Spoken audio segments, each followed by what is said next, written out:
40 million Americans rely on federal food aid, including over 100,000 Idahoans. I'm your neighborhood reporter, Sahana Patel, and with benefits paused for the month of November, neighbors are stepping up to help those in need. It's terrifying. It's terrifying. The USDA announced Friday it will not distribute SNAP benefits for the month of November. For Catherine Judge, who's been relying on SNAP benefits for 4 years, that news hits hard. It really is the difference between eating and not eating.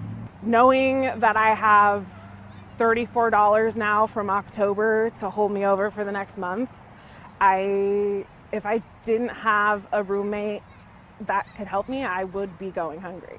As November 1st approaches, Judge says she's already cutting back on what she eats. As sad as it sounds to just cut back on what I'm eating, or change the type of what I'm eating. So like fresh produce is not really an option anymore. In Mountain Home, one neighbor is trying to help. Amanda Thomas offered on Facebook to cook a meal for a family in need. I don't want to charge people for my food. I want them to enjoy my food without having to think of like how much is it going to cost to be able to feed my family today. Thomas has already made meals for 2 families. She says she knows firsthand how critical SNAP benefits can be because she once depended on them herself. People depend on those not just for themselves but for their children too. So it makes me really sad because I know how hard it is. So I just want to help.